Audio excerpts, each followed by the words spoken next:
प्रिय भगत गणों, नमस्कार। आपका स्वागत है हमारे YouTube चैनल पर। आज हम आपको गणेश जी भगवान और उनकी परम भगत बूढ़ी माई की कहानी सुनाने जा रहे हैं। आप सच में गणेश जी भगवान के परम भगत हैं तो इस कहानी को आधा अधूरा सुनने की कोशिश भी मत करना। आप ऐसा करोगे तो आपको पाप भी लग सकता है, इसलिए गणेश जी भगवान का अनादर ना करें। कहानी को पूरा जरूर सुने। प्राचीन समय की बात है। किसी गांव में एक बूढ़ी माई रहा करती थी। बूढ़ी माई रोजाना गणेश जी भगवान की पूजा पाठ किया करती थी। रोज मिट्टी का गणेश जी बनाती, रोज गल जाता।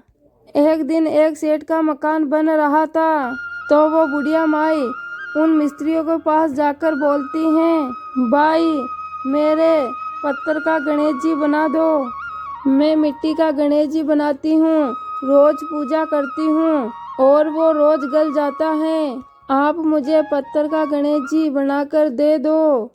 यह बात सुनकर मिस्त्री बोला, जितने में हम तुम्हारे गणेश जी का पत्थर की मूर्ति गढ़ेंगे उतने में हम अपनी दीवार ना चुनेंगे। यह बात सुनकर बूढ़ी माई बोली, राम करे तुम्हारी दीवार टेढ़ी हो जाए।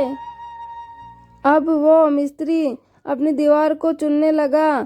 जैसे ही वो अपनी दीवार को चुनता वो डस जाती। ऐसे ही करते करते उस मिस्त्री को शाम हो गई।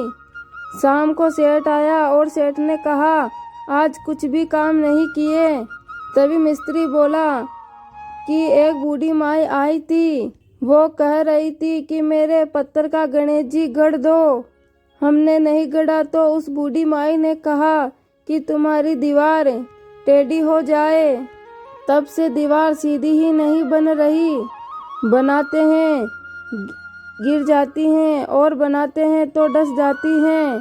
तब सेठ ने उस बूढ़ी माई को बुलाया और कहा, बूढ़ी माई हम तुम्हें सोने का गणेश जी गढ़ कर देंगे, हमारी दीवार सीधी कर दो।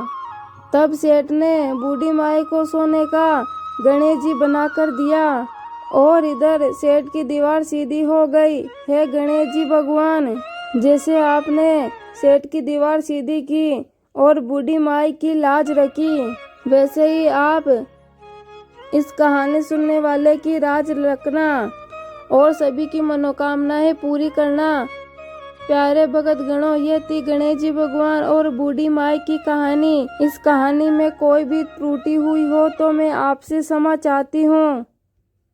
आप सचमुच में गणेश जी भगवान के परम भगत हैं तो YouTube चैनल को सब्सक्राइब करें।